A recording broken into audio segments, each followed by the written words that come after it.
Welcome, fellow Biafrans, lovers of freedom across the world. I welcome you to this amazing platform once again. Thank you for joining us on this very program. Thank you for being part of the program. Those who are joining us for the very first time, I urge you to please subscribe to this very channel, like and share to your platform. Share to family and friends. Share to everyone that is close to you. Make sure that the information in this platform gets to everyone. It is very important because in this platform, we bring information to your doorstep. Today is the 30th of August, 2024, and today is Friday. We are here once again updating you on the things that are happening in the contraption called Nigeria and also in the restoration of Biafra. This is Biafra Exodus Hard Talk TV, a platform where we bring information that has to do with Biafra.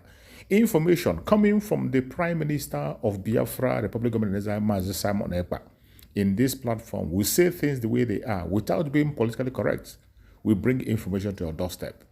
Help us to share to all platforms and make sure that everybody is carried along.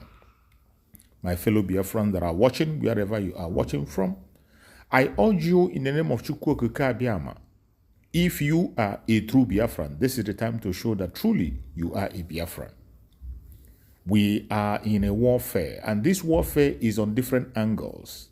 We are fighting it politically, we are fighting it diplomatically, and we're fighting it also on self-defense. And on that self-defense, it has to do with every one of us. If one person is attacked, every one of us is attacked. Injustice against one is injustice against all. It is very important because of what we have today. We have seen an uproar, an attack against our beloved sister Amaka. Wherever Amaka is, she must be protected. Every Biafra must start speak on their own platform, raise their voice up in her defense. Biafran government have already vowed that they are going to stand with her and defend her in anything that comes across her, and she should never be afraid. We know that Biafrans have no defense all this while, have no representative in the zoo or elsewhere. But thanks to Chukwu Okike Abiama that finally we have gotten a government that had the vote of more than 50 million Biafrans. That mandate will not be joked with.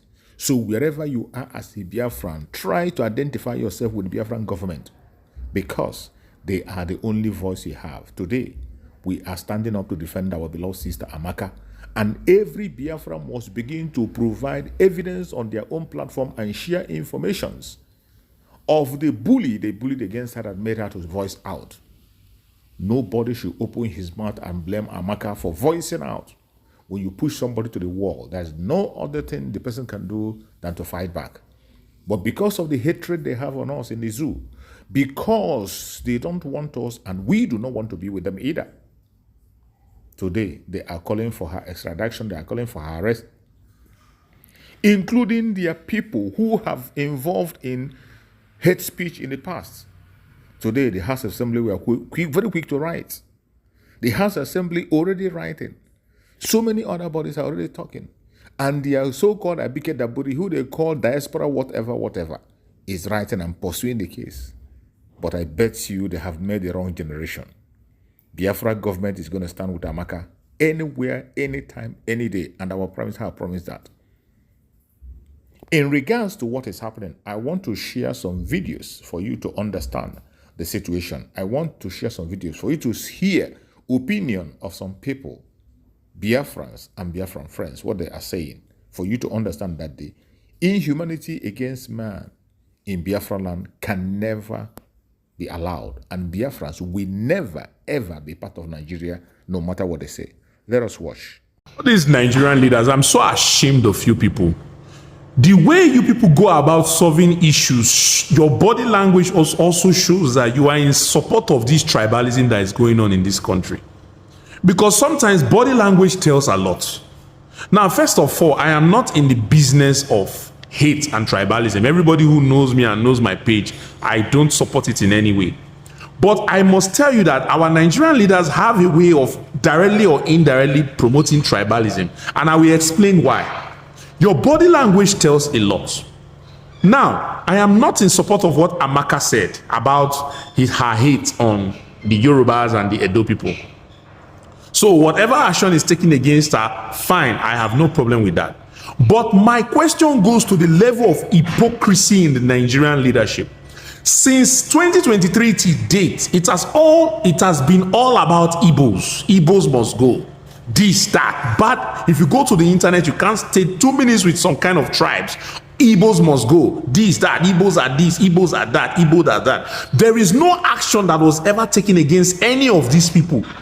But just one lady who got emotional about the whole attack because of the pressure that has been going on since 2023 to date, all of a sudden, vroom, you people have taken action. Why didn't you take action against the Yorubas that have been saying Igbo must go all these years?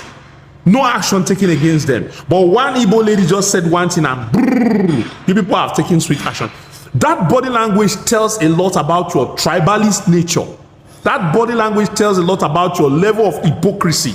If you want justice in Nigeria, just as you punish this lady, you are supposed to be punishing every other one that has been preaching hate on the Igbos since 2023 to date. This hypocrisy is too much for us to bear.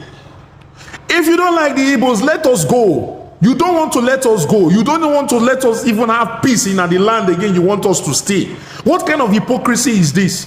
You will not give us peace of mind. Everywhere you go, Igbos must go. Igbos must go. The hate is so strong on the internet now. You will not take justice against these people that are perpetrating all this nonsense. Just one lady from the Igbo now. Brr, look at the way you took swift action. Take that same action with all the Yorubas that have been insulting us since 2023 to date. Let's know there is fairness and justice in this nation. What level of hypocrisy is this? You don't want us to go. Allow us to stay in peace. No. You don't want us to be in peace. You don't want us to go because you want the resources in our backyard. What kind of level of hypocrisy in this country? Seriously, I'm not happy with this nonsense. That is the concern of a Biafran. And I want you to think within your own self. What do you think on what he has just said? The point he just made is just a clear one. Go to the comment section and make your own comment. Put your point on the comment section and tell me if he is right or wrong on what he's saying. We will never be part of Nigeria. It does not matter how you try to stop us. You cannot succeed. And I want to share with you another section of an experience of a Biafran, what the Biafran feels and what they think.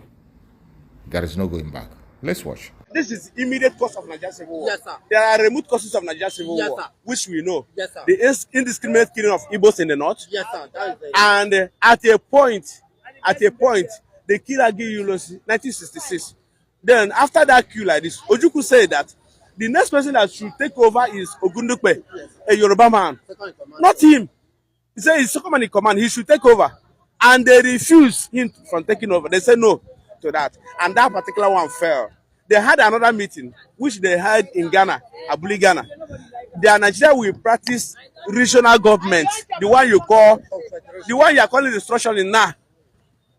And it was agreed by the Hausa man, but one signed it, an Igbo man signed it. Coming back to Nigeria like this, a Yoruba man, I want to say no to that. Why should we say no to that? And I'm even surprised that Yorubas are saying restructuring. Something that caused war. Yes, you made it to cause war. When they say they want restructuring, you say no to that. That was when Ojukwu said, okay, if you say no to that, okay, I have to go. which is right. You understand? When he said, oh, there was nothing like the Republic of Biafra. Yes, sir. It was failure to adherence to the meeting held at Ghana that warrant declaration of sovereign state of Biafra. There was nothing like Biafra. So when Ojukwu noticed that thing is going wrong, a Yoruba man said no to that, gave them interpretation of that the federal will be weak and the state will be stronger. Do you understand? So at a point they say no to that. When they say no to that, Ojukwu say, okay, I will declare my country, I have to go. If you say no to that. So this is immediate cause of Nigerian civil war. The one you are calling restructuring today. And our constitution is so bad that it needs to be visited and amended. So that amending is because you are calling restructuring. Restructuring is not in the constitution. Referendum is not in the constitution. How can you do that? Something that is not in the. What could be the reason why Awolowo said no? I think for selfish interest. For selfish, he is somebody that cannot see far. He did not know that Northerner will come one day and dominate him. He's afraid of maybe Igbo dominance. Ojukwu will just go and they'll be doing this thing. And just, you are supposed to be in charge of your region. Today, you are the one carrying the flag everywhere. Restructure Nigeria now. Restructure Nigeria now. It's something you fight against. You fought against it. You make sure that the thing did not stand. And today, you are saying restructure Nigeria now. Regional government. Is it not what caused Nigerian civil war? Exactly. And you say no to that. And even that if Igbo, the Southeast agree and Southwest here agree, what else? Northerners cannot say no to that. Gowon, because Gowon has signed it already in Ghana. So it was when he come back here like this. I wouldn't interpreted the meaning to them very well. Said if this one happened, I have to go my way. The other one, they said no, and that caused Nigerian civil war. The war that claimed up to 5 million Nigerians. They say that Gowon is going about preaching about, like, ask him that question. Gowon is going about preaching and praying here and there concerning Nigeria. Ask him why Gowon don't want to confess the situation he made on ground till now that he's alive. Ask him. It's not only Gowon. It's not only Gowon. There's so many of them that have confession to make. You see, T.Y. Danjuma, Gowon, they have to come and make open confession. There are so many things they know. They have to confess before they leave this world, because they committed what Nigeria is passing through today. They are the ones constituted to that. In as much as I love Gowon, you understand? He fought Nigerian civil war, but I love him more than other generals. I love him, but they contributed to what Nigeria is passing through today. So they have to come together again and solve that problem. Indirectly, Danjuma have made his position known that he regrets fighting for one Nigeria, because he said that the Nigeria he fought for has become a mockery to Community of Nations, and of course has called on his own native people to take up arms to defend themselves in any way possible. When he said that, the federal government attacked him for saying that. Why should you take, he as elderly statesman, as a general, as a Nigerian general he fought for one Nigeria. Now asking his own people to take up arms to defend themselves because he believes that the Nigeria he fought for has failed him and his people. See, when he said pick up arms, the Fulanis are after them. They want to take over Taraba, which they have succeeded in doing. The Fulanis have taken over Taraba, his own country, his own place, his own hometown. So imagine when you wake up in the morning, you hear that 2,000 people were killed in Taraba. As if that's the end of it. The next day you hear another one killed in Taraba. You keep on hearing Fulani killed in this village. They will go and wipe out the village. They will go to another village and invade another village. Danjuma saw those things. He started weeping in his heart. That's when he told his people, defend yourself. The general now weeping. Yes, he said, defend yourself. The Nigerian government will not come and defend you. That was when he said, pick arms and defend yourself. That nobody is coming to defend you. And he was attacked by other generals.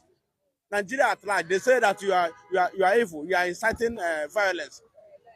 But Gowon is alive, seeing, of course, his perhaps inaptitudeness, irresponsibility, plunging Nigeria into deep destruction by not implementing the Aburi Accord. What do you think Gowon should do in the midst of this crisis, almost destroying the very fragile country called Nigeria?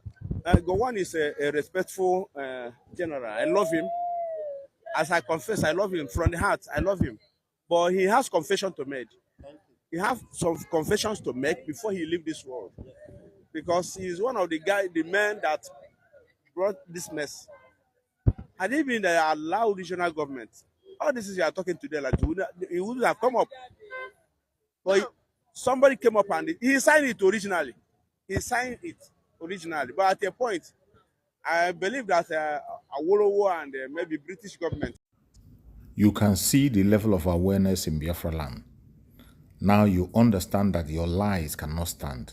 Your propaganda cannot stand. Your evil agenda cannot stand. And there is nothing that will make Biafrans to remain in the Zoological Republic of Nigeria. The earlier you accept the fact that Biafrans are gone, the better for you.